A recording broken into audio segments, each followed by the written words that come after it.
Yes we are live now. Hello friends, this is Himanshi and welcome to let's learn. तो discuss करेंगे आज का set है आपका 22 दिसंबर पेपर 2। हमने कल पेपर 1 किया था। 30 क्वेश्चंस हम करने वाले हैं। और सभी को गुड इवनिंग, नमस्कार, राम राम, सत श्री अकाल, अस्सलाम वालेकुम, what you feel connected with. Start करेंगे। होपफुली ये सेशन अभी लाइव है, कुछ तो लाइव होने में टाइम लग रहा था। यस, चलिए खैर आते हैं। और आज कुछ चांसेस थे छुट्टी के, हमने सारे चांसेस को साइड कर दिया क्योंकि अभी एग्जाम तक कोई भी बात नहीं सुनी जाएगी इन बिटवीन। कल संडे है, वैसे ही छुट्टी रखनी पड़ेगी। और किसी भी समय आपका सीटेट का जो इंफॉर्मेशन बुलेटिन है, जो एक डिटेल्ड नोटिफिकेशन है जिसमें सारी बातें क्लियर हो जाएंगी, कब एग्जाम होगा, कैसे होगा, क्या कहानी है, वो सब आपको पता लग जाएगा। तो उसके लिए हम अब बैठे हुए हैं ताकि आपका सिलेबस क्या है, कैसे स्ट्रेटेजी भी उसी हिसाब से फिर हम प्लान करेंगे कि जिस तरह से सीटेट ने जो भी उसमें दिया होगा डिटेल्ड नोटिस में। चलते हैं, समझते हैं कुछ क्वेश्चंस को। ये ऑनलाइन पेपर जो हुए थे उनका एनालिसिस है। लाइक शेयर सब्सक्राइब आप जैसे जैसे आएंगे करते जाएंगे। ये पीडीएफ आपको टेलीग्राम चैनल पे मिल जाएगा। कल वाला पीडीएफ शेयर नहीं हुआ है बट हो जाएगा। सभी को गुड इवनिंग भाई फरजाना। चलिए फर्स्ट क्वेश्चन देखिएगा। 30 क्वेश्चन है। अच्छा, कल एक क्वेश्चन में जब हम बात कर रहे थे ना, वो जो आरपीडब्ल्यूडी वाला एक्ट था, तो उसमें जो मैंने आंसर आपको बताया था वही सही था। और क्योंकि बोर्ड ने वही माना है, वो ज्यादा डिटेल्ड आंसर है। गलत पर्सन्स विद डिसेबिलिटीज भी नहीं था क्योंकि आरपीडब्ल्यूडी एक्ट ही है नाम, लेकिन इनकी अपनी मर्जी होती है कि थोड़ा सा इंक्लूसिव आंसर की तरफ ज्यादा जाते हैं अगर इस तरह की सिचुएशन आती है, क्योंकि ईयर मेंशन्ड नहीं था वहां पे। ठीक है ना। तो क्वेश्चन नंबर 1 देखिएगा एक बार। क्वेश्चन नंबर 1 क्या कहता है आपका? असर्शन यानी कथन और कारक वाले क्वेश्चंस इस बार पूछे गए हैं। ये नए तरह के क्वेश्चंस हैं जो पहले कभी टीचिंग एग्जाम्स में रेयर ही देखने को हमें मिले हैं। तो फटाफट से समझेंगे। हाँ, अच्छा, कोई कह रहा है रोज आप इतना क्या कह रहे हो, टाइम से आती हो? हाँ, एकदम टाइम से आती हूँ। जरा आज लेट हो गए हम लोग। ईवीएस होने वाला था आज, बट कुछ कारणों की वजह से मैंने सोचा चलो आज सीडीपी कर लेते हैं, मंडे ईवीएस कर लेंगे। या मंडे हो सकता है आपका 3-4 घंटे का सेशन हो, वो जो फुल एनालिसिस है, या तो मंडे रखेंगे या ट्यूसडे। चलिए खैर आइए फटाफट समझते हैं। अगर हम बात करें क्वेश्चन नंबर 1 की, तो एक कथन है, humans are able to learn and remember new things in motor and cognitive domains throughout their life Spain.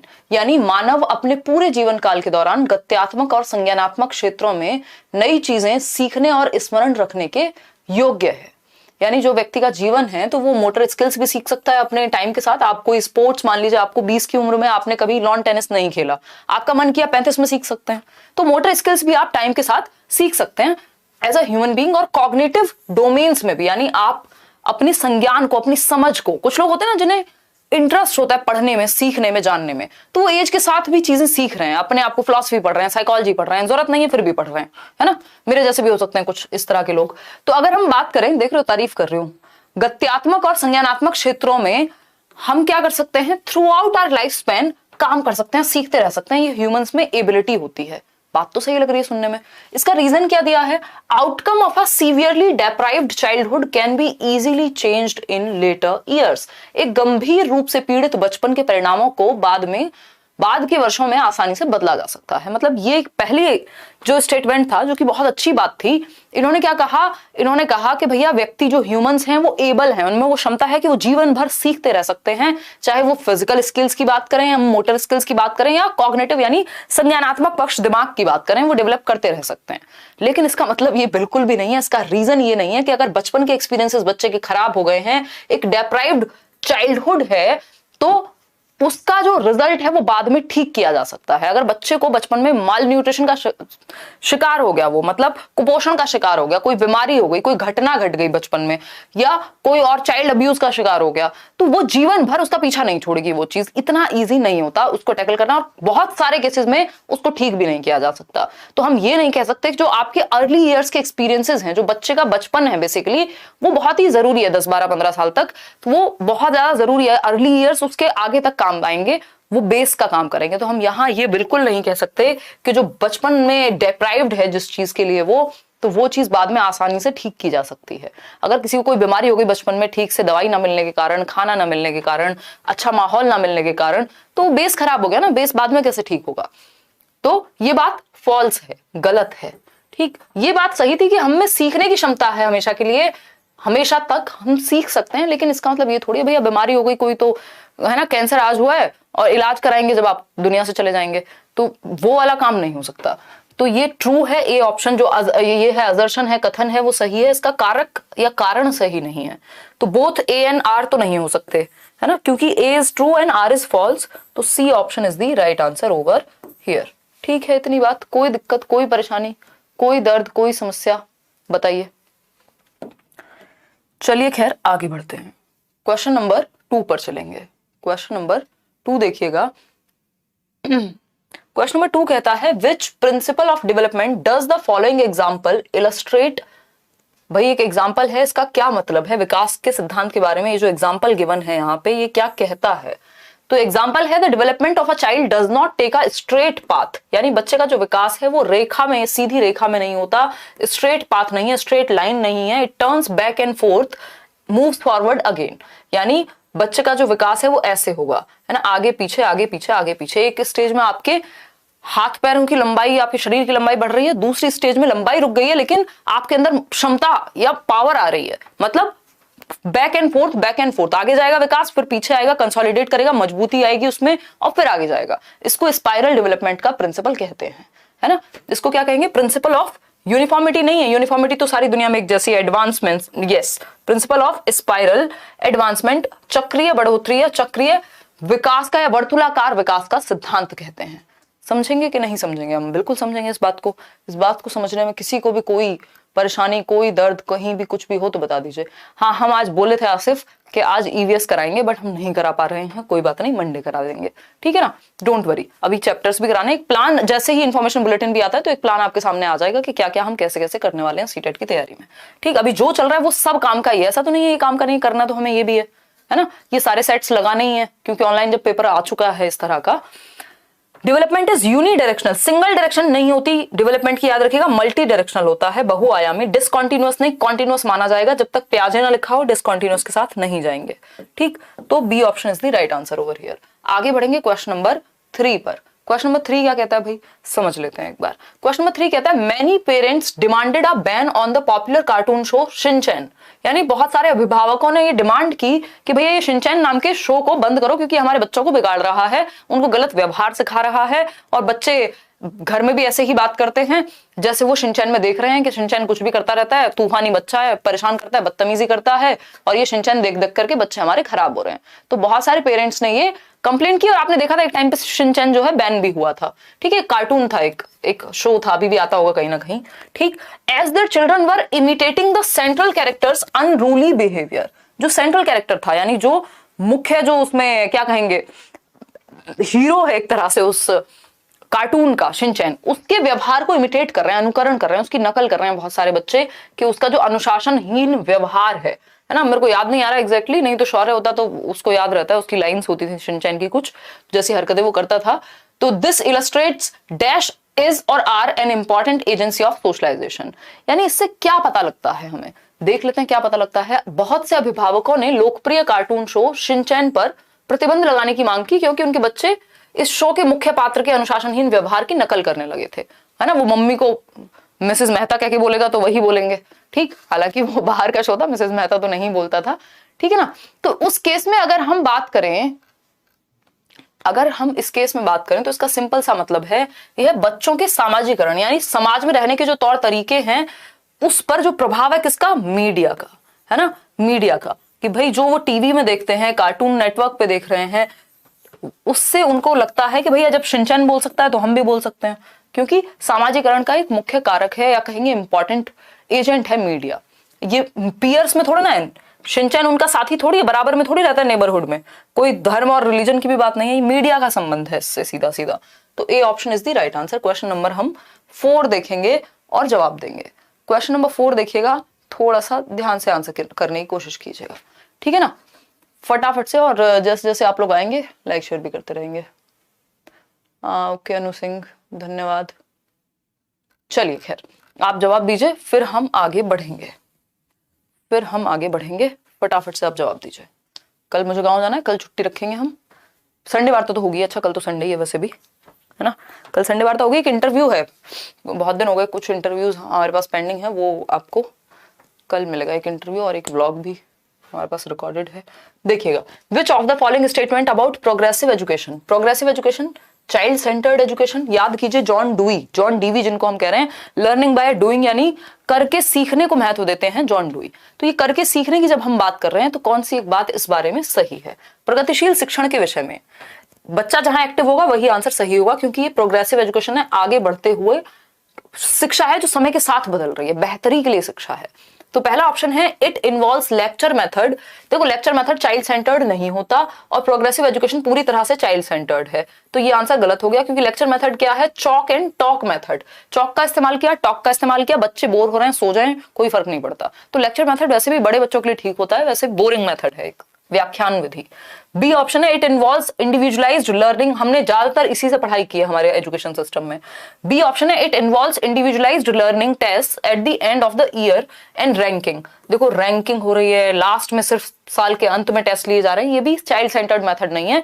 आप over the period of time throughout test वगैरह चलते रहते हैं और रैंकिंग नहीं होती, लेबलिंग नहीं होती, बच्चों पे ठप्पा नहीं लगाना होता। सी ऑप्शन है it involves experimental learning and assessment through a variety of methods. ये बात सही है, बच्चे यहां सबसे ज्यादा एक्टिव रहेंगे। ये चाइल्ड सेंटर्ड है कि डिफरेंट तरीके एक्सपेरिमेंटल लर्निंग और असेसमेंट के तरीके हैं, वैरायटी ऑफ मेथड्स का यूज करके लर्निंग हो रही है। इसमें प्रयोगात्मक शिक्षण तथा विविध विधियों से मूल्यांकन का आकलन शामिल है ना?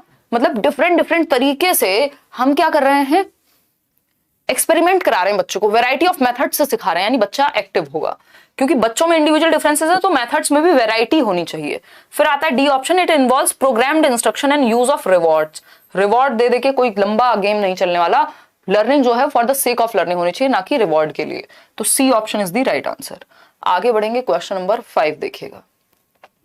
क्वेश्चन नंबर 5 क्या कहता है समझेंगे, जीन पियाजे के बारे में है।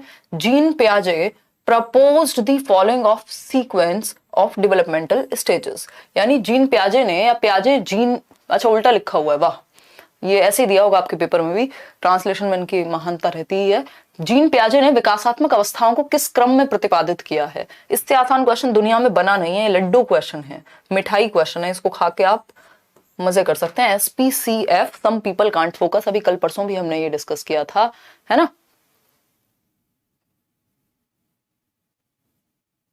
अंकिता बी ही सही था, RPWD एक्ट में ना कल बी ही सही था, जो बताया था ना सही वही था, क्योंकि वो इंक्लूसिव है, वो बच्चे की बहुत सारे पॉइंट्स उसमें इंक्लूडेड थे, क्योंकि क्लैरिटी तो दोनों में से किसी में नहीं थी ना। तो वहां PWD एक्ट 1995 लिखा था ना 2016 लिखा था, तो उन्होंने वो बी को ही सही माना था। हालांकि मेरी नजर में सी भी सही होना चाहिए था, बट बी को भी हम गलत नहीं कह सकते, उसको ज्यादा इंक्लूसिव माना था इन्होंने, ठीक है ना?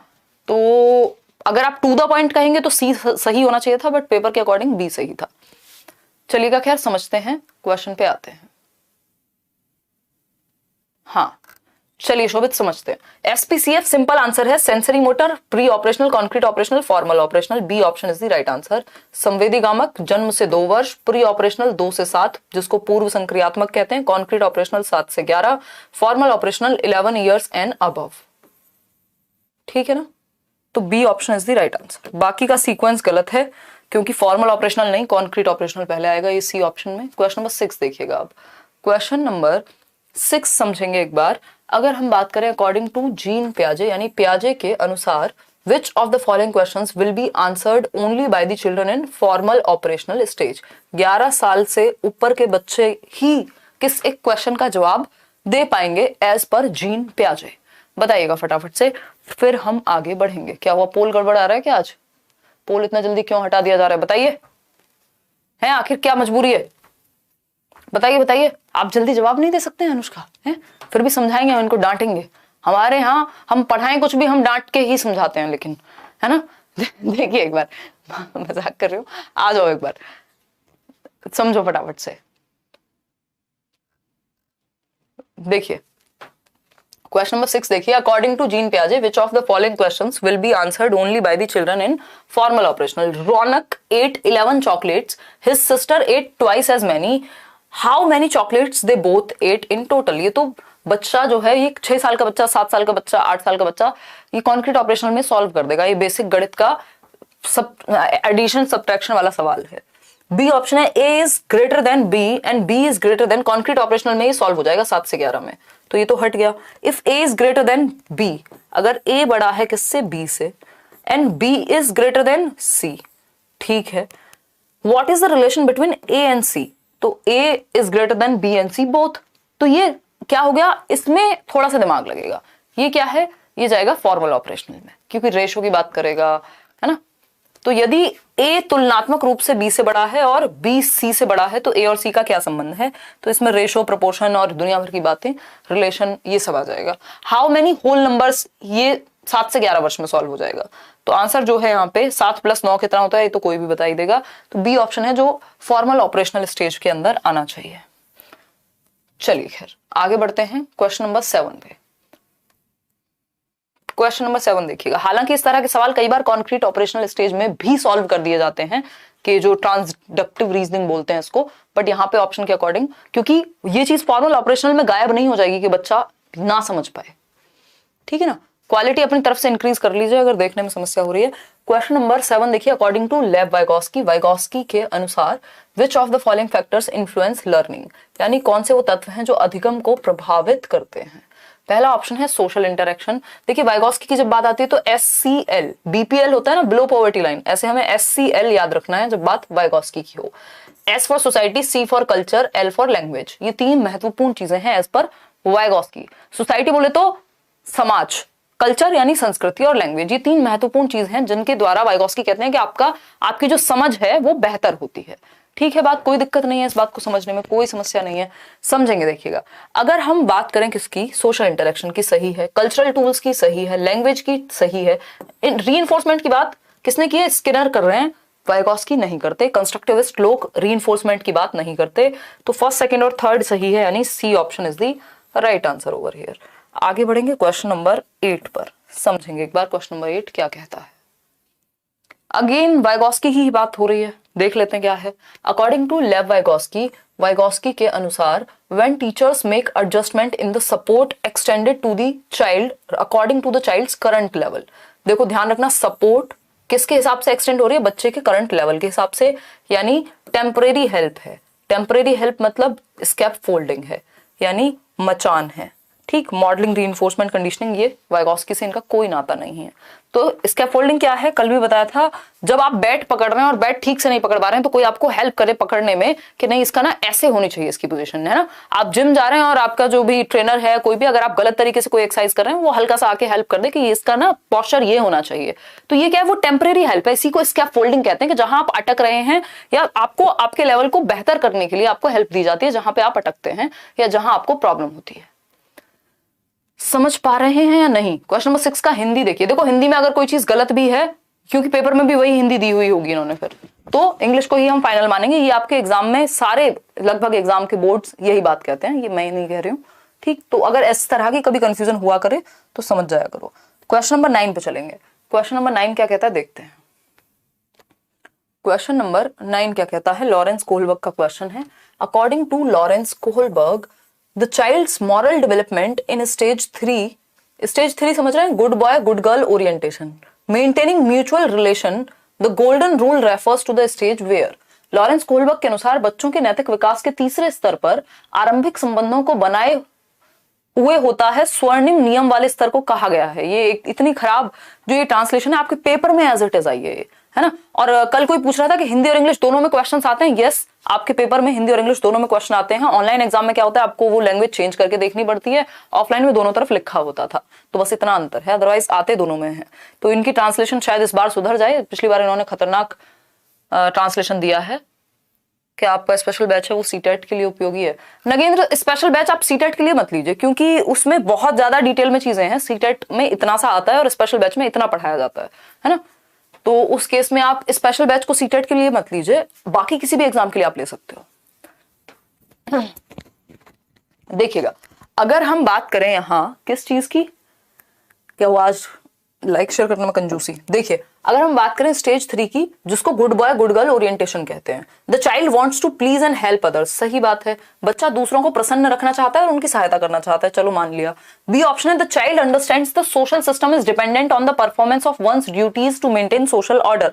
ये तो 4th स्टेज हो जाएगी, लॉ एंड ऑर्डर, कि समाज में लॉ एंड ऑर्डर का पालन होना चाहिए, रूल्स को माना जाना चाहिए, क्योंकि ऐसे ही तो समाज चलता है। तो वो तो अलग चीज हो गई। Right actions are defined according to the norms, needs and rights which are anonymously accepted by society. कोई फर्क नहीं पड़ रहा है यहाँ, गुड बॉय गुड गर्ल है ना, गुड बॉय और गुड गर्ल, सिंपल बात है। तो ये अच्छा लड़का अच्छी लड़की, दूसरों से क्या पाने में, तारीफ सुनने के लिए काम किए जाते हैं थर्ड स्टेज में, ठीक। तो वो ए ऑप्शन ही है। फिर भी फोर्थ ऑप्शन हम पढ़ लेते हैं। पोल वाली दीदी आज गुस्सा है क्या, बताइए। फिर यहाँ पे सब दुखी हैं।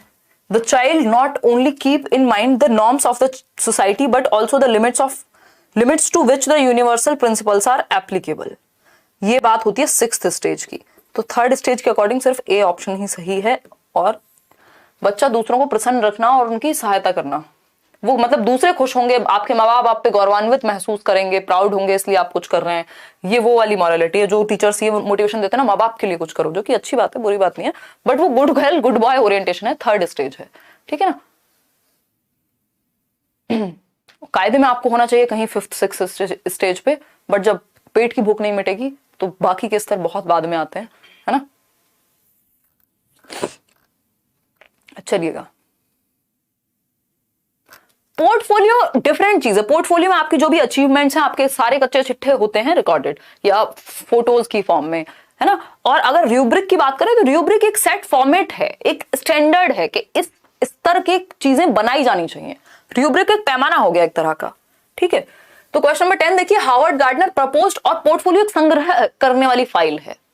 हार्वर्ड गार्डनर का मल्टीपल इंटेलिजेंस है, 1983 में बुक आई थी, फ्रेम्स ऑफ माइंड, 8 प्रकार की बुद्धि बताई है उन्होंने। तो हार्वर्ड गार्डनर ने बुद्धि के बारे में निम्नलिखित में से क्या प्रस्तावित किया है। पहला ऑप्शन है, intelligence is a practical goal oriented activity, यानी बुद्धि एक उपयोगी लक्ष्य निर्भर पर प्रैक्टिकल गोल ओरिएंटेड है, ऐसा इन्होंने नहीं कहा। Intelligence comprises of 7 intelligences in a hierarchical order, सही लग रहा है। Intelligence is a generic ability that he labelled as G factor, ये तो स्पीयरमैन ने कहा है, जी फैक्टर जैसी बात गार्डनर ने कोई नहीं की। फिर आता है D option, intelligence comprises of several kinds of human abilities. देखो बी हो सकता था सही या डी हो सकता था सही, दोनों में से बेटर कौन है, दोनों में से बेटर है डी ऑप्शन, क्योंकि आज की डेट में जब हम एनसीईआरटी की बात करते हैं तो बुद्धि के 8 प्रकार हैं। पहले 7 थे, जब 1983 में इनकी बुक आई थी तो उसमें मल्टीपल इंटेलिजेंस में जो टाइप्स ऑफ इंटेलिजेंस थे वो 7 थे, बाद में वो 8 हो गए, अभी और भी बढ़ गए, बट एनसीईआरटी अभी भी 8 प्रकार को ही फॉलो करता है, ठीक। तो इस 7 के साथ हम जा नहीं पाएंगे, अगर ये डी ऑप्शन हमारे पास नहीं होता तो हम 7 के साथ भी चले जाते।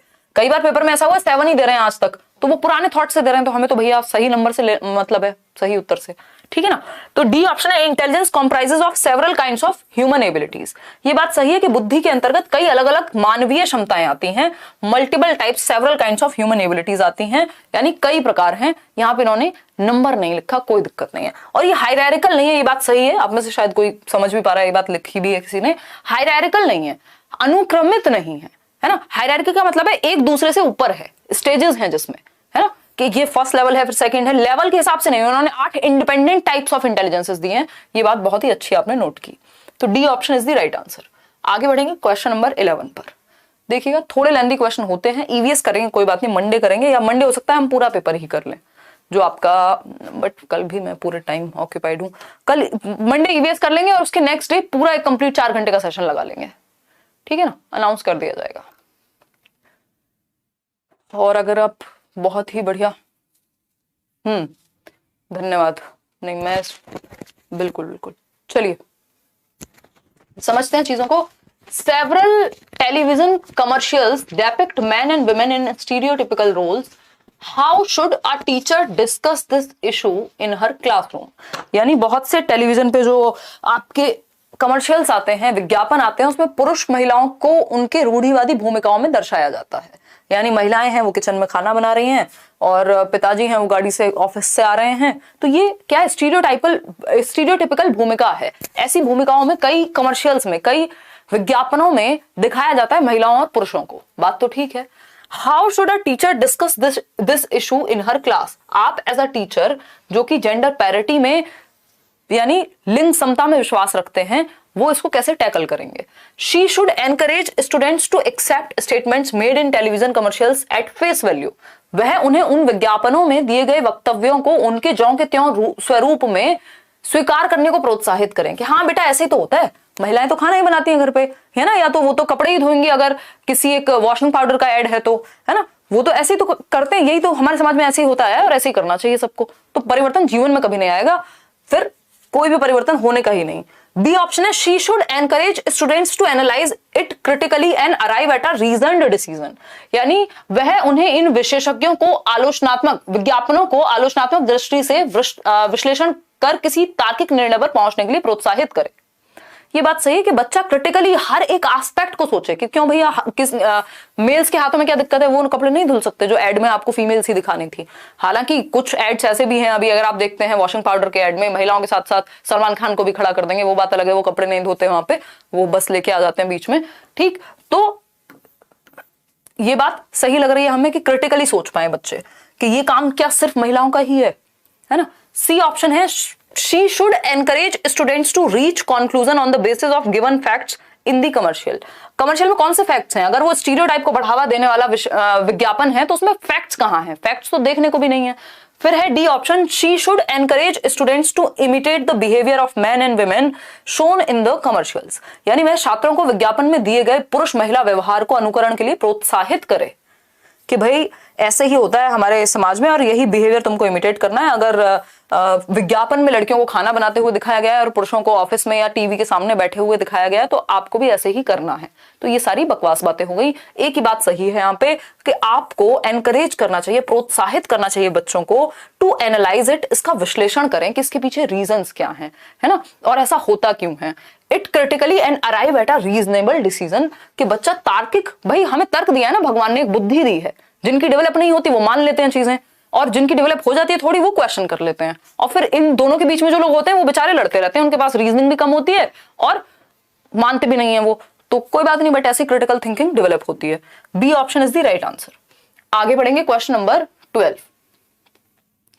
क्वेश्चन नंबर 12 देखेंगे। क्रिटिकल थिंकिंग को तो हम बढ़ावा दे रहे हैं ना, आलोचनात्मक चिंतन, कि आप लॉजिक से समझें किसी चीज को, जस्ट मान ना लें।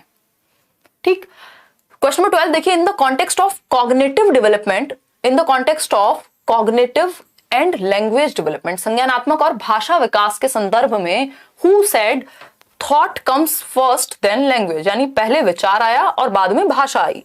समझ रहे हैं ना, थॉट और लैंग्वेज, यानी विचार पहले आया कि भाषा पहले आई। आप क्या सोचते हैं बताइए जरा कमेंट करके, कि हम तो सोचा ही नहीं आज से पहले इसके बारे में।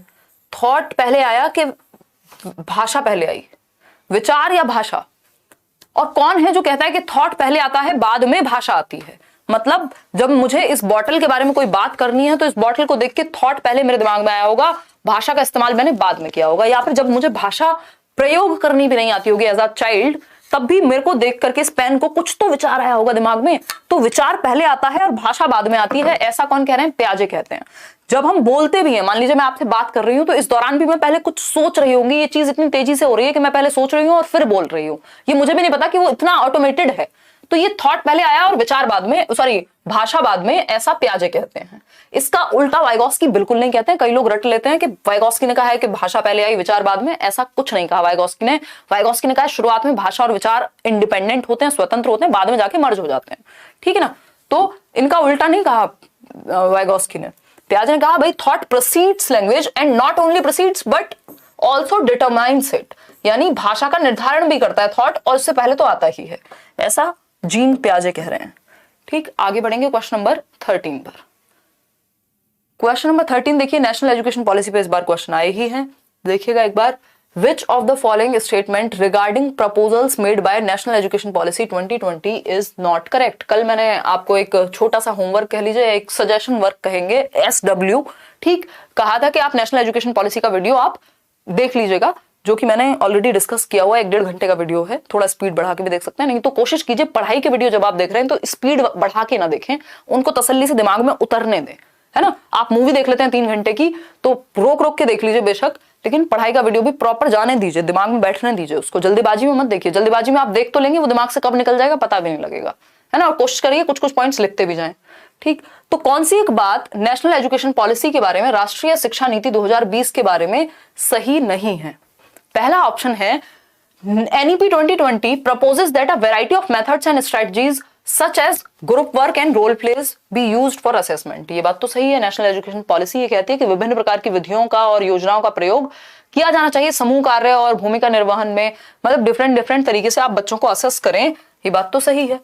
दूसरा पॉइंट है, लेकिन हमें तो फॉल्स चाहिए ना, गलत चाहिए हमें, जो सही नहीं है। बी ऑप्शन है NEP 2020 proposes shift from formative to summative. देखो ऐसा कहीं एनईपी ने नहीं कहा कि आप योगात्मक मूल्यांकन की ओर ले जाओ रचनात्मक मूल्यांकन से, बल्कि समेटिव से फॉर्मेटिव की तरफ लेके जाना होता है। फॉर्मेटिव में एक्टिविटीज होती है, समेटिव में जजमेंट होता है, रैंकिंग होती है। जो ईयरली हाफ ईयरली एग्जाम्स हैं वो समेटिव में आते हैं। फॉर्मेटिव में जितने भी आपके अलग अलग तरह के टास्क है, असाइनमेंट है, एक्टिविटीज हैं वो आती हैं। तो फॉर्मेटिव टू समेटिव नहीं, समेटिव टू फॉर्मेटिव होना चाहिए कायदे में। तो B option is the right answer. रचनात्मक पे हमें जाना है, ना कि योगात्मक पे। ठीक, proposes that apart from assessment by the teacher other ways such as self assessment, peer assessment होना चाहिए, ये बात सही है।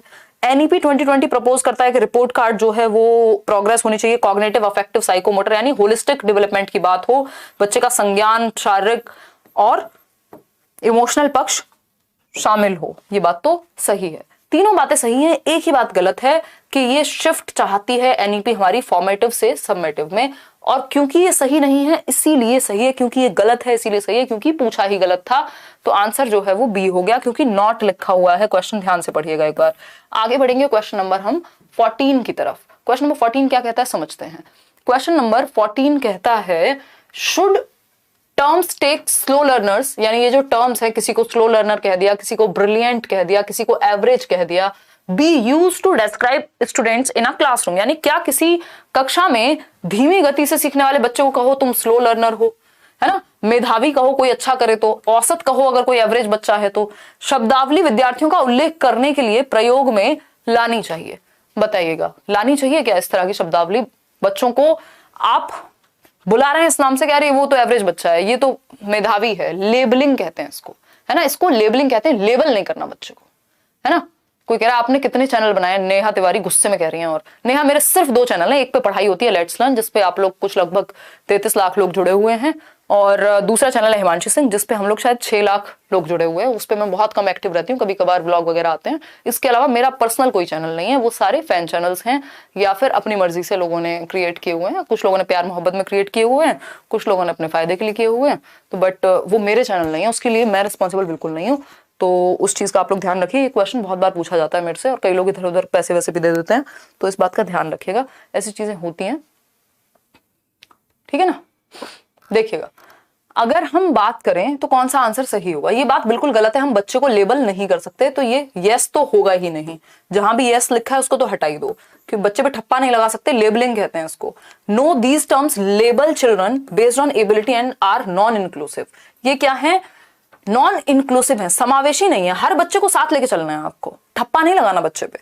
डी ऑप्शन है no these categories are not sufficient we need to add many more categories. ये तो और खतरनाक है भैया, और कैटेगरी लाओ, बच्चों को बांटते ही जाओ बस आप, है ना, लेबल करते जाओ। तो B option is the right answer. आगे बढ़ेंगे क्वेश्चन नंबर 15 पर। क्वेश्चन नंबर 15 क्या कहता है समझिएगा।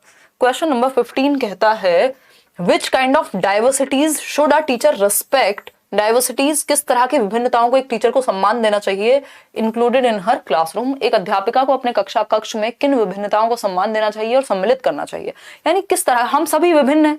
भाई आप अगर 11,000 लोग यहाँ देख रहे हैं अभी, या मान लीजिए हम लोग यहाँ 2 लोग रूम में बैठे हुए हैं, तो या इवन ट्विंस भी हैं, जो बच्चे साथ में लगभग पैदा हुए सेम टाइम पे, वो भी बिल्कुल सेम नहीं हो सकते। दुनिया में 2 लोग बिल्कुल सेम नहीं हो सकते, है ना, फिंगरप्रिंट सेम नहीं होते, ऐसे ही लोग भी अलग होते हैं, अपने इंटरेस्ट, अपने एप्टीट्यूड, अपने एटीट्यूड, अपने बिलीफ सिस्टम में अलग अलग होते हैं। तभी हम देखते हैं विचारों का मतभेद भी होता है, और मजा भी तभी आता है, रंग भी तभी है जीवन में। अगर सब एक जैसे हो जाएंगे तो क्या हो जाएगा, रोबोट्स बन जाएंगे फिर हम, ठीक है ना। तो ये जो डाइवर्सिटी है, एक टीचर को रिस्पेक्ट करनी चाहिए, चाहे वो बच्चे के कल्चर की डाइवर्सिटी हो, चाहे वो उसके भाषा की डाइवर्सिटी हो, उसके समाज की हो, उसके रीजन की हो, उसके थॉट की हो, किसी भी तरह की, रंग की हो, ठीक है ना। हम सब अपने रूप, रंग, भाषा, शैली सब में विभिन्न है। विश्वकर्मा जी क्या कह रहे हैं, मैम क्या हिंदी मीडियम और इंग्लिश मीडियम का आंसर की अलग अलग देता है सीटेट, और मैम वीओडी में child centred and progressive education का दूसरा पार्ट डाल दीजिए। विश्वकर्मा जी ये आई थिंक मैंने वीओडी नहीं लाइव में करा दिया है वो, अगर आप बैच में हैं तो आप शायद इस विषय में बात कर रहे हैं। और बात रही कि अलग अलग देता है, हाँ आंसर की इस बार इन्होंने किया हुआ है कि इंग्लिश और हिंदी वाला तो लैंग्वेज के हिसाब से आंसर की आपको निकालनी पड़ती है। अगर आप सीटेट की वेबसाइट पे जाएंगे, थोड़ा सा कॉम्प्लिकेट किया हुआ है इन्होंने, बट वो आप देखेंगे ध्यान से तो समझ में आ जाएगा। इसलिए मैं ये सीडीपी का तो और इवन बाकी सब्जेक्ट में भी कोशिश करूंगी कि मैं प्रॉपर आपको ऑफिशियल आंसर्स के साथ डिस्कशन करा दूं। तो टीचर को ये आंसर ऐसा है जिसमें कोई आंसर नहीं है। सीटेट ने इसमें सबको फ्री के नंबर दिए हैं, उन्होंने कहा 9, यानी फ्री नंबर, फ्री मार्क्स, है ना, फ्री मार्क्स। तो आपने जो भी आंसर दिया सब सही है, क्योंकि इनको कायदे में ऑल ऑफ द अबव का एक ऑप्शन देना चाहिए था, या 1 2 3 4 चारों का ऑप्शन देना चाहिए था। आप बच्चे के क्षेत्रीय प्रभाव को या डाइवर्सिटी को भी मानेंगे कि अगर कोई बच्चा मान लीजिए दिल्ली से है, कोई बिहार से है, कोई कहीं से, तो सबको आप रिस्पेक्ट करेंगे। सोशियो कल्चरल जो सामाजिक सांस्कृतिक परिप्रेक्ष्य है, उनकी भाषा है, इकोनॉमिक या आर्थिक स्थिति है, बच्चा जो भी घर से लेके आता है वो सब की रिस्पेक्ट करनी होती है। तो ऑल ऑफ द अबव इसका सही आंसर था। इसमें सारी ही बातें सही हैं, बट क्योंकि कोई भी ऑप्शन अगर आप चूज कर लेंगे तो वही सही हो जाएगा, क्योंकि चारों सही हैं, ऐसा सीटेट ने कहा। गलती इनसे भी होती है ना। जो पेपर अभी सीटेट दिसंबर में हुआ था जन्नत, वो आप सीटेट की वेबसाइट से जाकर के, ये पेपर मैं आपको वही करा रही हूँ, सीटेट की वेबसाइट से जाके थोड़ी मेहनत करनी पड़ेगी, जो मैं कर लेती हूँ आपके लिए। वहां से जाएंगे और पेपर निकालेंगे एक एक शिफ्ट का, फिर उसकी आंसर की तक पहुंचेंगे। उसमें भी गलत आंसर की मत देख लेना, क्योंकि बहुत तरह तरह की आंसर की इन्होंने दी हुई है। क्वेश्चन नंबर 16 देखिए, और मैं कोशिश करती हूँ कि आंसर की, मतलब मैं ईगो में नहीं कभी भी डिस्कशन करती, क्योंकि कई बार क्या होता है, जैसे कल वाला क्वेश्चन था आरपीडब्ल्यूडी एक्ट, मेरे हिसाब से सी सही होना चाहिए था, बट इन्होंने बी माना, तो उसको समझना बहुत जरूरी है। अगर आप किसी भी एग्जाम के आंसर की के अकॉर्डिंग नहीं चलेंगे तो आपके नंबर जाएंगे फिर, क्योंकि वो अगली बार भी वही मानने वाले हैं, और गलत नहीं मानते वो लोग, बहुत 1-8% केस में ऐसा होता है। मैथ पेडागोजी उदय सर पढ़ाएंगे सीटेट पेड बैच में? नहीं, पेडागोजी डिफरेंट टीचर है पेडागोजी के लिए। देखिएगा एक बार, अगर हम बात करें क्वेश्चन नंबर 16 की, तो मूर्ति देखिएगा, क्वेश्चन नंबर 16 कहता है Murthy a grade 4 student is able to read only at the level of grade 1, यानी कक्षा 4 में है, ये बच्ची है मूर्ति, अपना नाम भी लिख सकते हो आप यहाँ, लेकिन ये पढ़ाई जो है कर पाती है वो किस लेवल पे ज्ञान है इनका? क्लास 1 के लेवल का। ठीक, मतलब पीछे है, स्लो है, बैकवर्ड है। He also has difficulty matching sounds, sound को मैच करके स्पेलिंग को ध्यान से पढ़ने में दिक्कत है। Reading letters, Murti shows characteristics of what, यानी मूर्ति कक्षा 4 का विद्यार्थी है, पठन के संदर्भ में वह केवल उतना ही पढ़ पाता है जितना किसी कक्षा 1 के विद्यार्थी का स्तर होता है। यानी वो वैसे तो कक्षा 4 में, बट पढ़ने की जो क्षमता है वो एक कक्षा 1 वाले बच्चे की जितनी है। ठीक, दूसरा क्या है, मूर्ति को ध्वनि का मिलान करने में, कि भैया CH मिलके च की साउंड आएगी, ये करने में दिक्कत होती है, यानी पढ़ने में दिक्कत होती है। वर्तनी यानी स्पेलिंग को समझने में दिक्कत होती है, पढ़ने में कठिनाई है। तो पठन वैफल्य किसको कहते हैं? डिस्प्रेक्सिया है मोटर स्किल, चलने फिरने, बटन लगाने, टाई बांधने, शू लेसेस को बांधने में, इन सब में दिक्कत होती है डिस्प्रेक्सिया में। पेन पकड़ने में। डिस्कैलकुलिया में गणित संबंधी परेशानियां होंगी। डिस्ग्राफिया में राइटिंग संबंधित, यहाँ पे राइटिंग की बात नहीं हुई, स्पेलिंग का मतलब यहाँ पे समझने से था, लिखने से नहीं था। तो डिस्लेक्सिया होगा इसका सही उत्तर, क्योंकि पढ़ने में दिक्कत है। वो ईशान अवस्थी याद कीजिए तारे जमीन पर का, है ना। Dyslexia is the right answer over here. आगे बढ़ेंगे क्वेश्चन नंबर 17 पर। क्वेश्चन नंबर 17 देखिएगा क्या कहता है। ये कहता है a teacher can identify creative children, यानी एक टीचर जो है, एक शिक्षक या शिक्षिका पहचान सकता है क्रिएटिव बच्चे को। क्रिएटिव मतलब कुछ नया करने की क्षमता जिन बच्चों में होती है, कुछ डिफरेंट करने की क्षमता जो बच्चे रखते हैं, उनको कैसे पहचाने एक टीचर? बताइए, फटाफट से बताइए। ये D+V वगैरह के तब कराएंगे जब पेपर आने वाला होगा, अभी सीटेट पे फोकस है पूरी तरह से। जो कॉमन टॉपिक्स हैं ये आपको हेल्प वहां भी कर जाएंगे। फ्री मार्क कर देना चाहिए। हाँ, वो वाले क्वेश्चन में तो सबको फ्री मिला है नंबर। बताइएगा एक बार, जल्दी से बताइए, जवाब दीजिए जवाब। आपकी टी शर्ट बहुत अच्छी लग रही है। अच्छा आर्यन, धन्यवाद। हमारे पास कुछ बच्चे हैं जो अच्छे अच्छे काम करते हैं। एक शिक्षिका अपनी कक्षा में सृजनात्मक विद्यार्थियों की पहचान कैसे कर सकती है? Their ability to think convergently. देखो, कन्वर्जेंटली का क्रिएटिव से कोई संबंध नहीं है। कन्वर्जेंट होता है इंटेलिजेंट व्यक्ति का, इंटेलिजेंस से जुड़ा हुआ है कन्वर्जेंट थिंकिंग, ऐसा JP गिलफर्ड ने कहा है, जिन्होंने कन्वर्जेंट और डाइवर्जेंट थिंकिंग दी है। Their popularity among peers. Popular तो बच्चे अलग अलग कारणों से भी हो सकते हैं, है ना। कोई दादागिरी करे वो भी पॉपुलर हो सकता है। ठीक। Their innovative style of thinking. हाँ, इनोवेटिव का मतलब है कुछ मौलिक, कुछ ओरिजिनल सोचना, कुछ डिफरेंट सोचना, कुछ डाइवर्जेंट सोचना, कुछ अपसारी सोचना, है ना। ओरिजिनल थिंकिंग का साइन है कि बच्चा क्रिएटिव होगा, कुछ डिफरेंट करेगा, क्योंकि वो डिफरेंट सोचता है। Their selection of simple and recall based task. तो ये तो रटना कहेंगे, मेमोरी बेस्ड हो गया। तो C option is the only right answer over here. Question number 18 देखिएगा एक बार, ये क्या कहता है पढ़ेंगे। क्वेश्चन नंबर 18 कहता है what are the following behaviours primary characteristics of impulsivity, low attention span, fidgeting, inability to sit for long. यानी बच्चे को आवेगशीलता, इम्पल्स है ना, 1 मिनट में कंट्रोल नहीं कर पाता अपने इमोशंस को, गुस्सा आया एकदम पीट दिया सामने वाले को, है ना, या फिर कुछ भी उठा के फेंक दिया, इस तरह की चीजें जो हैं वो हैं। ठीक है बात। हाँ, कौन है जो लाइक नहीं कर रहा है? हाँ, हमें भी पूछना है इन लोगों के बारे में। मार्कशीट आपको डिजी लॉकर पे मिलेगी, आप जवाब दीजिए, इतने हम पानी पी लेते हैं। और लाइक शेयर कर दीजिए जितने लोगों को जवाब देने में इंटरेस्ट नहीं है।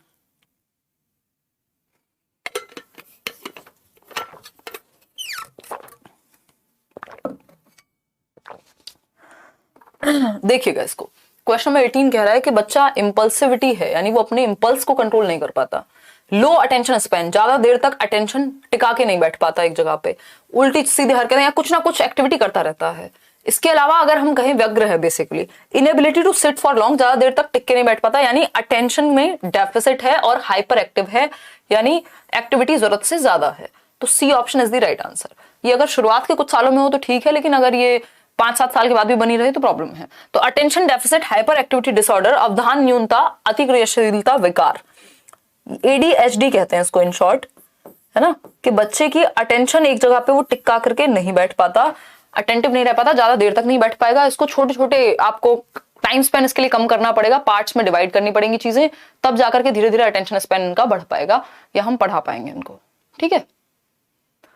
आर्यन पटेल कह रहे हैं मैं लड़की हूं लड़का नहीं हूं। अरे क्या फर्क पड़ता है यार, कमेंट इतनी सेकंड के लिए दिखता है, लड़का और लड़की पे अटके हैं अभी भी कुछ लोग। इंसानों की तरह रह लो यार, क्या फर्क पड़ता है, कमेंट आ रहे हैं, अब लड़का करे कमेंट, लड़की करे, हाउ डज इट मैटर, है।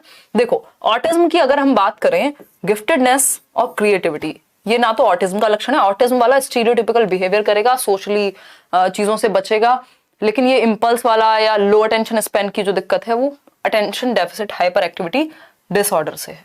आगे बढ़ते हैं, क्वेश्चन नंबर 19। हमारी क्लास जेंडर न्यूट्रल क्लास है, तो यहाँ पे कोई भी इस तरह की बातें नहीं करेगा। विच of the following strategies does not promote inclusion, यानी समावेशन को कौन सी स्ट्रेटजी इंक्लूड नहीं करती। समावेशन का मतलब क्या है? एजुकेशन फॉर ऑल, हर बच्चे के लिए शिक्षा। बताइएगा एक बार, हर बच्चे के लिए शिक्षा। बताइए लुक बुक, एक दिन CDP और एक दिन EVS का क्लास रखें। एक काम करते हैं, नेक्स्ट जो कमिंग वीक है मंडे से अलग अलग दिन अलग अलग सब्जेक्ट डिस्कस कर लेंगे। ठीक है, खुश, हैप्पी। एक दिन हिंदी, एक दिन इंग्लिश, एक दिन मैथ्स पेडागोजी, एक दिन EVS, एक दिन CDP, ऐसे कर लेंगे, डोंट वरी। ठीक है, खुश। देखिएगा, अगर हम बात करें निम्नलिखित में से कौन सी विधि समावेशन के अनुकूल नहीं है। समावेशन मतलब सभी के लिए शिक्षा, किसी को कोई भी समस्या हो, कोई गिफ्टेड बच्चा हो, नॉर्मल बच्चा हो, एवरेज बच्चा हो, हर कोई सीख पाए। फ्लेक्सिबल ग्रुपिंग, ये तो अच्छी बात है, हमसे तो नॉट पूछा है, क्या सही नहीं है। डिफरेंशिएटेड इंस्ट्रक्शन, यानी डिफरेंट बच्चों के लिए अलग अलग लेवल पे हम सिखा पाए, जैसी उनकी सीखने की पेस है सीखने का।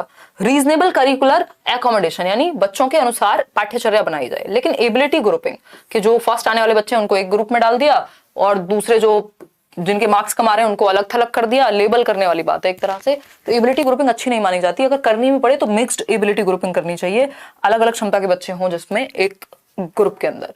तो C option is the right answer. Question number 20 देखिए एक बार। क्वेश्चन नंबर 20 क्या कहता है भाई? विच of the following is not a characteristic of child with giftedness. Giftedness वाला बच्चा कौन सा होगा? प्रतिभाशाली, जिसकी क्षमताएं नॉर्मल बच्चों से ज्यादा हैं, चाहे वो इंटेलेक्चुअल क्षमताएं हो, IQ ज्यादा हो सकता है, चीजों को जल्दी समझ लेगा, मुश्किल क्वेश्चंस भी आसानी से कर लेगा या याद अच्छे से रख पाता है, समझ जल्दी जाता है, मतलब बाकी बच्चों से जो मानसिक क्षमताएं हैं वो ऊपर हैं प्रतिभाशाली बच्चे की। प्रतिभाशाली भी 3 तरह के होते हैं, एक होता है जिसका IQ ज्यादा है, दूसरा जो क्रिएटिव है, तीसरा जो कुछ अलग टैलेंट रखता है। जनरली गिफ्टेडनेस की जब हम बात करते हैं तो देखते हैं कि हाई IQ की ही बात हो रही है, ज्यादातर क्वेश्चंस में आपको हाई IQ वाले बच्चे की ही बात करने को मिलेगी यहाँ पे, ठीक है ना। तो IQ जिसका ज्यादा है यहाँ पे प्रतिभाशाली से मतलब वो है। हाई लेवल ऑफ कमिटमेंट, हाँ बिल्कुल, रेंजोली ने कहा है ACC, high ability, high commitment, high creativity, ये 3 लक्षण गिफ्टेडनेस के होते हैं। तो कमिटमेंट होता है, ठीक बात है। Prefers working independently on task, कह सकते हैं कि स्वतंत्र रूप से वो अपने आप काम करना ज्यादा पसंद करता है, बजाय कि किसी हेल्प बहुत ज्यादा लेने या ग्रुप में। सी ऑप्शन है ability to recognise multiple options while working on problems, यानी कि एक ही काम को अनेक बार दोहराने की व्याकुलता। एक सेकेंड, हिंदी में कुछ है, इंग्लिश में कुछ है, कमाल कर दिए हैं। अच्छा, ये CD ऊपर नीचे कर दिए हैं। एक बार आज मैं ये चेक कर लूंगी कि पेपर में ऐसा ही था या हमारे टाइपिस्ट जी आजकल कुछ नशे वशे करके टाइप कर रहे हैं। ठीक है, देख लेते हैं। अगर हम बात करते हैं डी ऑप्शन की, तो eagerness to repeat the same task multiple times, यानी किसी समस्या पर एक ही काम को बार बार दोहराने की व्याकुलता ये बच्चे में नहीं होती। अगर बच्चा ऐसा है तो वो गिफ्टेड नहीं है। कि सेम चीज को करने से तो ये बोर हो जाते हैं, क्योंकि इनकी मेंटल एबिलिटी ज्यादा होती है तो इनको चैलेंजिंग टास्क चाहिए होते हैं, नहीं तो ये बोर हो जाते हैं। तो हिंदी में सी होगा ऑप्शन और इंग्लिश में डी होगा। Ability to recognise multiple options while working on problems, multiple तरीके ही अपना लेंगे। अच्छा, फिर भी हम इंग्लिश वाले को ही, अगर ऐसा पेपर में भी हुआ होगा, आज मैं एक बार चेक कर लूंगी, अगर पेपर में भी ऐसा ही हुआ होगा तो क्या होगा, आंसर डी होगा। फिर आप इंग्लिश वाले को फाइनल मानेंगे, क्योंकि इंग्लिश को ही फिर ये लोग फाइनल मानते हैं, क्योंकि अगर इन्होंने फालतू में फ्री नंबर नहीं दिया सबको, इनकी ही गलती से, तब भी ये आपके नंबर चले जाएंगे। तो डी के साथ जाएंगे। क्वेश्चन नंबर 21 देखिए, अगर हम बात करें 21st क्वेश्चन की, तो our teacher should employ classroom management strategies which focus on, अध्यापक को कक्षा प्रबंधन कौशल किस प्रकार बल देना चाहिए। कक्षा प्रबंधन कौशल क्या है कि क्लासरूम को मैनेज कैसे करेंगे, बच्चे शोर मचा रहे हैं या पढ़ने पे अगर उनका फोकस नहीं है, कैसे मैनेज करेंगे क्लासरूम को, कौन सी एक स्ट्रेटजी यहां सही है, बताइए फटाफट से, बताइए बताइए। ओनली सीडीपी पढ़ाओ और कुछ नहीं, वी लव सीडीपी, सही है। बट जो लोग कोचिंग वगैरह नहीं ले रहे हैं या जिनको हेल्प की जरूरत है, उनको थोड़ी बहुत मदद हो जाने तो मन तो मेरा भी यही करता है सिर्फ सीडीपी पढ़े हम, है ना। देखिए, अगर हम बात करें क्लासरूम मैनेजमेंट की तो क्या होगा बताइएगा।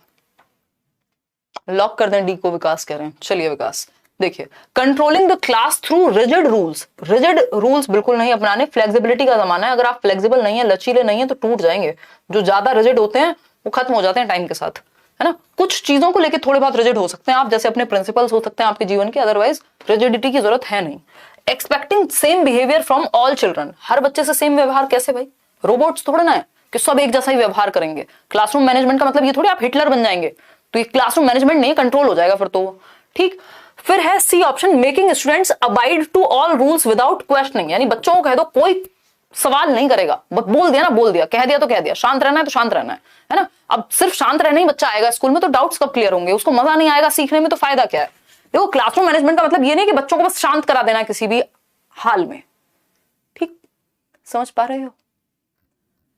चलिए डी ऑप्शन देखिए, टेस्ट सीरीज वेस्ट सीरीज नहीं भी लोगे अभी तो भी चल जाएगा, कोशिश कीजिए प्रीवियस ईयर पेपर्स को ही, अगर इधर उधर वेबसाइट्स पे मिल जाए या करियर विल पे भी आपको कुछ मॉक टेस्ट वगैरह की फॉर्म में मिल जाएंगे, तो सिर्फ प्रीवियस ईयर पेपर को अलग अलग सेट अटेम्प्ट कीजिए, और ये वो फ्री होते हैं मेरे ख्याल में ज्यादातर लोगों, क्योंकि कई लोगों से मेरी भी बात हुई है, तो उस केस में आप प्रीवियस ईयर को ही अटेम्प्ट कीजिए, टेस्ट सीरीज अलग से लेने की कोई जरूरत नहीं है, किसी को नहीं पता, कोई पेपर नहीं बनाने वाला, तो शांति से आप सिर्फ वही कीजिए जो प्रीवियस ईयर में है, क्योंकि इतने सारे सेट हैं, पेपर 1 पेपर 2 दोनों कर लो कॉमन सब्जेक्ट।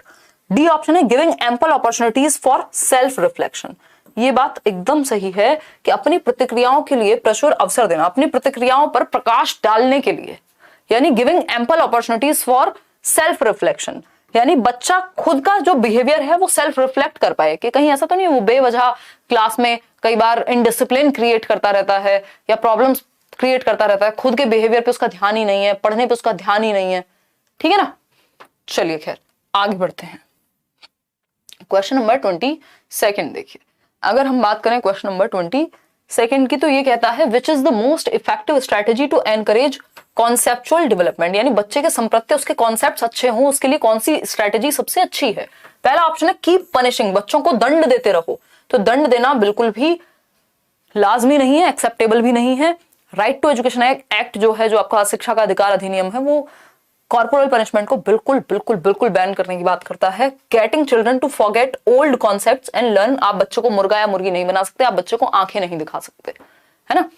अगर हम बात करें बी ऑप्शन की, तो getting children to forget old concepts and learn new ones by rote memorisation, रट के सिखाना नहीं है, रटंत विद्या चलंत नहीं। फिर है C option, give a variety of examples and non examples and encourage students to use reasoning, यानी आप बच्चों को एग्जांपल्स भी देंगे, नॉन एग्जांपल्स भी देंगे। एग्जांपल्स क्या होते हैं, डायरेक्ट, भैया ये बर्ड है तो आपने किसी बर्ड का एग्जांपल दे दिया, कोयल, कोयल एक बर्ड है, फिर आपने हेलीकॉप्टर की पिक्चर दिखाई और कहा कि ये एक बर्ड नहीं है, तो जिसकी पिक्चर आपने दिखाई और वो बर्ड नहीं है वो नॉन एग्जांपल है, जिससे आपको ये क्लियर हो जाएगा कि कौन सी बर्ड्स नहीं होती। तो एग्जाम्पल और नॉन एग्जाम्पल, नॉन एग्जाम्पल यानी उसके आसपास की चीजें भी आपको बता देनी है, तो उससे कोई बुराई नहीं है, ठीक है ना। क्या पूछ रहे हो विश्वकर्मा। रिवॉर्डिंग स्टूडेंट, सिर्फ रिवॉर्ड से काम नहीं चलता कि कॉन्सेप्ट सही हो जाएगा, तो आपको बच्चों को एग्जाम्पल भी देने और जो उसके आसपास की चीजें नॉन एग्जाम्पल के थ्रू इनडायरेक्टली समझा देनी है, तो उससे कॉन्सेप्ट अच्छा हो जाएगा। सी ऑप्शन सही है। क्वेश्चन नंबर 23 देखिए, इस तरह के क्वेश्चंस भी खूब पूछे गए हैं। इफेक्टिव टीचिंग इंक्लूड्स, यानी प्रभावशाली शिक्षण, इफेक्टिव मतलब अच्छा, अच्छी टीचिंग, जो बढ़िया है, जिसका प्रभाव पड़ेगा। फर्स्ट ऑप्शन है taking care of emotional needs of students, छात्रों की भावनात्मक आवश्यकताओं का ध्यान रखना। भाई बच्चे में इमोशंस है, उसको घर पे थोड़े ना रख के आ जाएगा इमोशंस को बच्चा, तो इमोशंस का भी ध्यान रखना, जहां इमोशनली उसको सेफ फील हो, अच्छा फील हो, कंफर्टेबल हो। हाँ सही बात है, तभी तो हम अफेक्टिव डोमेन की बात कर रहे हैं। बी ऑप्शन है adapting curriculum and assessment to the students needs, बच्चों की आवश्यकता के अनुसार आप आकलन के तरीके या करिकुलम उस तरह का बना रहे हैं जो बच्चे के आवश्यकता के अनुसार है। फिर है C option flexible grouping for peer interaction, यानी छात्र संवाद हेतु लचीला समूह निर्माण, यानी पीयर इंटरेक्शन, ताकि बच्चे पीयर मतलब जो लगभग सेम एज के लोग हैं, जो क्लासमेट्स हैं, जो उसके दोस्त हैं, तो उनके साथ वो ग्रुपिंग आप कर सकें, वो भी फ्लेक्सिबल। 4 बच्चे आज इस ग्रुप में, वो 2 बच्चे कल किसी और ग्रुप में भी जा सकते हैं, तो फ्लेक्सिबिलिटी है। एम्प्लॉइंग रिजिड क्लासरूम, ये रिजिड वर्ड जहां मिल जाए इसको हटा देना, फर्स्ट, सेकंड और third. B option is the right answer, B option is the right answer. आगे बढ़ेंगे नेक्स्ट क्वेश्चन पे। क्वेश्चन नंबर क्या है? 24। Question number 24, Rekha provided a map of India with landforms and rivers to her students and encourage them to make initiative guesses about the location of major cities in it. Her approach to teaching learning is, यानी रेखा ने अपनी छात्राओं को भारत का मानचित्र दिया और अंतर्ज्ञान अनुमान के आधार पर मुख्य नगरों के स्थान बताने को प्रोत्साहित किया, यानी मैप दे दिया इंडिया का। रेखा एक टीचर हैं, ठीक, और उन्होंने कहा कि एनकरेज किया कि इंट्यूटिव गैस होगा ये, इंट्यूटिव गैस होगा ये। इंट्यूटिव गैसेस जो भी सहज उनके मन में आ रहा है उस चीज के प्रति, वो अलग अलग लोकेशन और मेजर सिटीज कहां हो सकती हैं, उस मैप को देख करके आइडिया लगाएं बच्चे। क्या है ये? रोट मेमोराइजेशन, रटने की तो बात ही नहीं हुई। रटना तो तब होता है ना जब पहले बता दिया ये नॉर्थ में है, ये साउथ में है, ये है ना। डिस्कवर करने का मौका दिया है, खोज का मौका दिया है कि वो मैप में देखें, समझें, अपने अनुसार दिमाग लगाएं थोड़ा सा, ठीक बात है। डायरेक्ट इंस्ट्रक्शन होता है, अब दिमाग में भर दिया कि ये यहाँ है, ये यहाँ है, सीधा लिखवा दिया। एक्सपोजिटरी भी वैसा ही है, भरने वाली बात है दिमाग में। खोज शिक्षण चाइल्ड सेंटर्ड है, यानी बच्चा डिस्कवरी करेगा, अन्वेषण करेगा, खुद से मैप में आइडिया लगाएगा कौन सी चीज कहां है, और बच्चा जहां एक्टिव है वो बेस्ट ऑप्शन होता है, तो B option is the right answer. Question number 25 पर चलेंगे। क्वेश्चन नंबर 25 क्या कहता है? आपको कुछ ट्रिकी वर्ड्स जो हैं वो भी करवा दिए जाएंगे, परेशान मत हो, अभी जो चल रहा है वो आप अटेंड करते जाओ, मेरे ऊपर छोड़ दो आप टेंशन के पेपर कैसे क्लियर करना है, बस जो चले वो पढ़ जरूर लेना अच्छे से, उतना काम आप कर लीजिए, बाकी मैं देख लूंगी, ठीक है ना।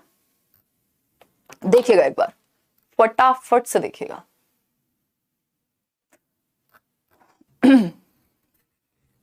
आंसर कीजिएगा।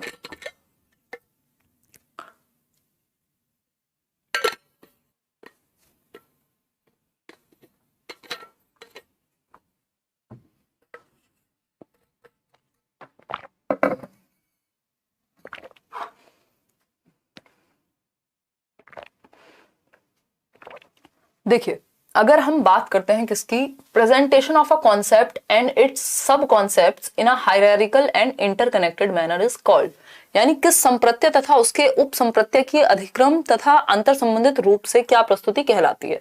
मतलब कोई एक कॉन्सेप्ट है, उसको प्रेजेंट किया, उसके सब कॉन्सेप्ट से जोड़ा, एक हायरार्किकल और इंटरकनेक्टेड मैनर में एक इस तरह का रिप्रेजेंटेशन बनाया। मान लीजिए प्याजे है, ये कॉन्सेप्ट है प्याजे का, कॉग्निटिव डेवलपमेंट, उसके जो भी सब कॉन्सेप्ट हैं, कितनी स्टेजेस हैं, इक्विलिब्रियम क्या होता है ना, और इनको इंटरकनेक्टेड मैनर में जोड़ दिया कि अच्छा ये एसिमुलेशन इस स्टेज में ऐसे होगा। ये क्या हो गया? ग्राफिकल ऑर्गेनाइजेशन या मेंटल मैप कह सकते हैं इसको, माइंड मैप्स भी आप कह सकते हैं। निमोनिक होते हैं जब आप शॉर्ट फॉर्म बना दें, जैसे प्याजे की 4 स्टेजेस का एक निमोनिक हमने बनाया हुआ है SPCF, यानी sensory motor, pre operational, concrete operational, formal operational.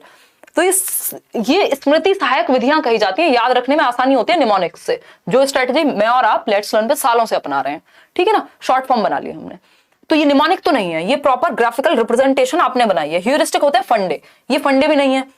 Graphic organiser या फिर माइंड मैप्स आप इसको कह सकते हैं, कॉन्सेप्ट मैप आप इसको कह सकते हैं कि ग्राफिकली आपने फ्लो चार्ट के माध्यम से ऑर्गेनाइज किया है, प्रॉपर एक चार्ट वार्ट बना करके, ग्राफिक्स हैं बेसिकली, चित्र हैं, ठीक, जिससे आप ऑर्गेनाइज कर पाते हैं आसानी से। तो C option is the right answer. Question number 26 देखिएगा, देखते हैं क्या कहता है question number 26।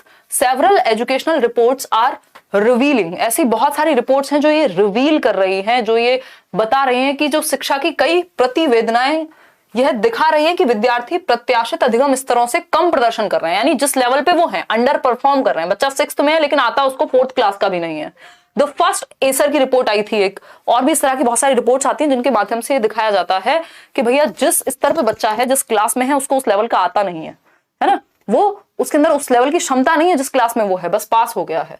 The first unit of analysis to understand this gap should be, यानी ये जो गैप है इसका जो रीजन है, सबसे पहले एनालिसिस में हमें किस चीज पे फोकस करना चाहिए? सिस्टम में गैप है, बच्चे में, कम्युनिटी में, पेरेंट में। आपको सिर्फ सिस्टम में गलती देखनी होती है, क्योंकि गलती वही है, जो तंत्र है, जो सिस्टम है, वो उस लेवल का नहीं है कि बच्चे को जिस क्लास में जो आना चाहिए वो सीख पाए, है ना। हमारा curriculum learning by doing child centred है नहीं। अभी तक हम किताबी बातें ही कर रहे हैं, चाइल्ड सेंटर्ड असलियत में नहीं है। नहीं, परेशान नहीं हूं नाहिदा मैं, आज थोड़ी सी तबीयत ढीली कर लो, या फिर इतने दिनों से एक्सरसाइज नहीं हो पा रही है, तो शायद उसका असर है। तो A option is the right answer. Question number 27 देखिएगा, क्वेश्चन नंबर 27 देखिए और जवाब दीजिए। क्वेश्चन नंबर 27 कहता है children's intrinsic motivation to learn is increased when, आंतरिक अभिप्रेरणा बच्चों की बढ़ जाती है, यानी अंदर से सीखना, आंतरिक रूप से वो आप सीखने में इंटरेस्टेड है इसलिए सीख रहे हैं, मजबूरी में नहीं सीख रहे हैं। तो इंटरनल मोटिवेशन को बढ़ाने का तरीका कौन सा है? पहला ऑप्शन है learning is centred around rewards and punishment, यानी दंड और पुरस्कार पर बल दिया जाना चाहिए। देखो, रिवॉर्ड और पनिशमेंट बहुत ही वाहियात तरीका है, ये जानवरों को कंट्रोल करने के लिए यूज हो सकता है, इंसानों के लिए बहुत अच्छी तरीका नहीं है। इससे सिर्फ बाहरी रूप से आप काम करते हैं, पनिशमेंट मिलेगी अच्छा नहीं करते हैं, है ना, रिवॉर्ड मिलेगा अच्छा नहीं करते हैं, है ना। सीट बेल्ट इसलिए लगाएंगे हम, क्यों? क्योंकि पनिशमेंट मिल सकती है, हमारा चालान हो सकता है, ठीक। अगर हम इसलिए लगा रहे हैं क्योंकि हमें जान भी बच सकती है, तो फिर वो इंट्रिंसिक हो जाएगा, ठीक है ना।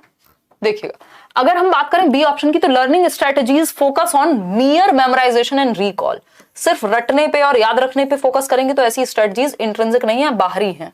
There learning environment fosters their sense of belonging and agency, ये थोड़ा पॉजिटिव है। The teachers encourage obedience and adopt standardised methods, flexible methods चाहिए हमें, स्टैंडर्डाइज्ड नहीं, सिर्फ ओबीडियंस, आज्ञा का पालन करना वैसे भी भारतवर्ष में बहुत ज्यादा सिखाया जाता है, चाहे आप गलत भी हैं, लेकिन हम कहते हैं भाई बड़े हैं तो यानी एज में बड़े हैं, चाहे वो बात गलत भी कह रहे हो फिर भी हम मोबिलाइज्ड हैं, ठीक है ना। कुछ चीजों में आप ये बात हमने दिमाग में इतनी बिठा ली है कि हम ये कहेंगे नहीं, टीचर की आज्ञा का पालन करना ही सही है, तो कायदे में सही नहीं होता, समाज में सही हो सकता है थोड़ा बहुत। उनका शैक्षणिक वातावरण उनमें अपनत्व का भाव, उनकी क्रिया शक्ति में तीव्रता लाता है, यानी जो एनवायरमेंट है वो फोस्टर करे कि वो बिलोंग करते हैं, वो कंफर्टेबल हैं उस एनवायरमेंट में, उनको मजा आ रहा है सीखने में, तब वो इंट्रिंसिक मोटिवेशन उनकी बढ़ेगी। तो C option is the right answer. आगे बढ़ते हैं, जैसा माहौल हम लेट्स लर्न पे क्रिएट करने की कोशिश करते हैं, कंफर्टेबल माहौल, है ना, यारी दोस्ती में सीख लेते हैं।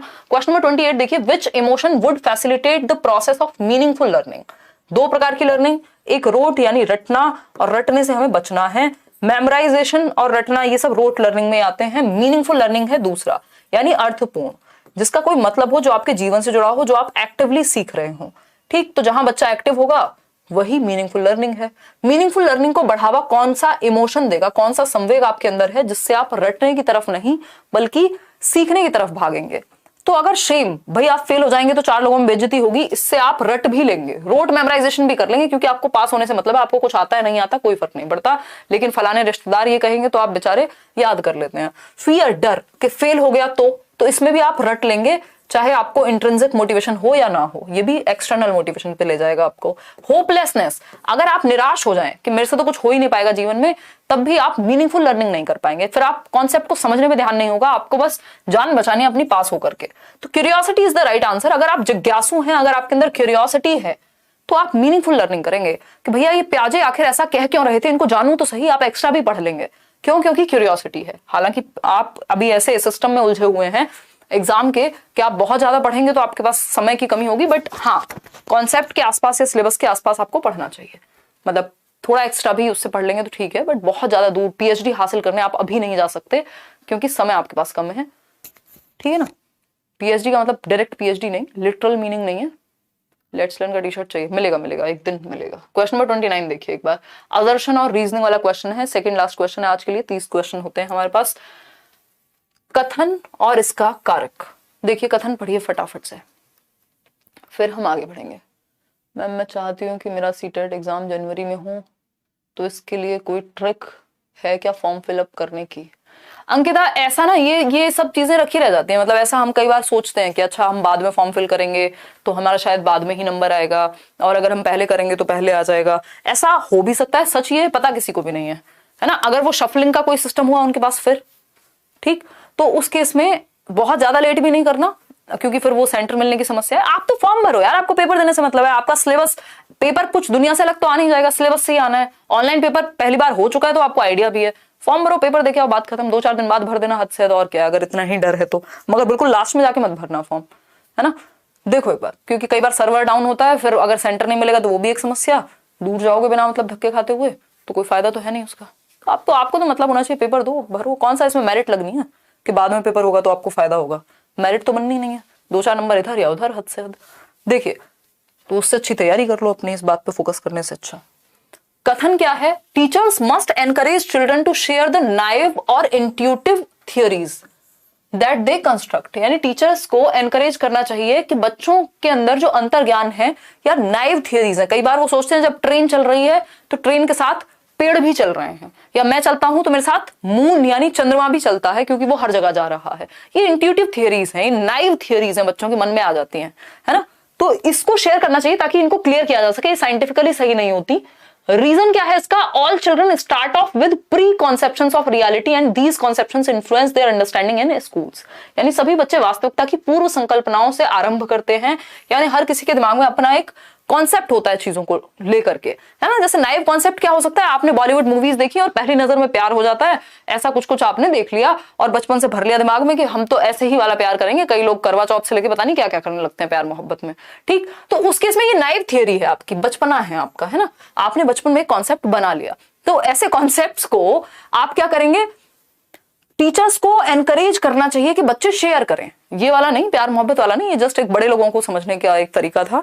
तो बच्चे शेयर करें कि कहीं ऐसा कोई कॉन्सेप्ट तो नहीं है जो साइंटिफिक नहीं है या लॉजिकल नहीं है, बट आपने बना लिया है बचपन में कि पानी का रंग तो ग्रीन होता है क्योंकि आपने तालाब में ग्रीन कलर का वाटर देखा था। तो अब जब टीचर ने पढ़ाया कि वाटर जो है वो रंगहीन होता है, कलरलेस होता है, तो आप कह रहे हैं नहीं हमने तो वाला कलर देखा था, मूवीज में तो हमने ऐसे देखा था, प्यार ऐसे होता है, सब खुश रहते हैं शादी के बाद, है ना, मतलब हैप्पीली एवर आफ्टर होता है, ऑल एंड के बाद सब अच्छा ही होता है। अब यहाँ तो लड़ाई हो रही है। तो ये क्या है? ये नाइव कॉन्सेप्ट्स को शेयर किया जाए क्लासरूम में। इससे क्या होगा? All children start off with pre conception. इसका रीजन ये है कि रियलिटी जो है उसके पूर्व अनुमान हम पहले से लगा लेते हैं, पूर्व संकल्पनाएं हमारे दिमाग में बनी होती हैं, हालांकि रियलिटी उससे अलग होती है, ठीक। And these conceptions influence their understanding in schools. और इससे क्या होगा? क्योंकि बच्चे पूर्व कल्पना करके आ रहे हैं, उनके दिमाग में कोई संप्रत्य पहले से बन के आ चुके हैं, उसकी वजह से जो वो स्कूल में पढ़ेंगे उनकी अंडरस्टैंडिंग इस बात से इन्फ्लुएंस होगी। क्योंकि आपने ऐसा मान रखा था कि प्यार ये होता है और आपने सच में फिर जब देखा रियलिटी कुछ अलग होती है, आप कहेंगे यार ये तो गड़बड़ है ना। फिर तो आप मूवीज में जो देखा था वही करने की कोशिश करेंगे। तो ये क्या है? ये जरूरी है कि टीचर प्रोत्साहित करें बच्चे के जो भी नाइव कॉन्सेप्ट्स हैं उनको वो शेयर करें, ताकि उनको ठीक कराया जा सके, रियलिटी के माध्यम से, फैक्ट के माध्यम से सही क्या होता है वो बताया जा सके। दोनों बातें एकदम सही है। हमने बहुत सारी चर्चा कर ली क्योंकि ये सेकंड लास्ट क्वेश्चन है, हमारे पास समय बहुत है।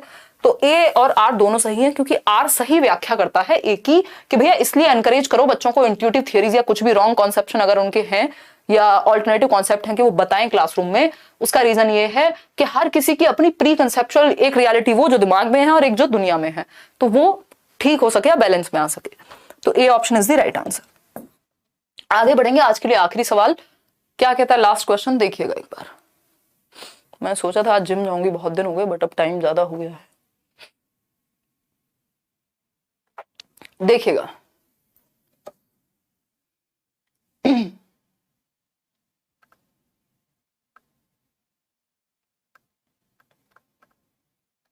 क्लास कब से होती है? 9 बजे से, रात को 9 बजे।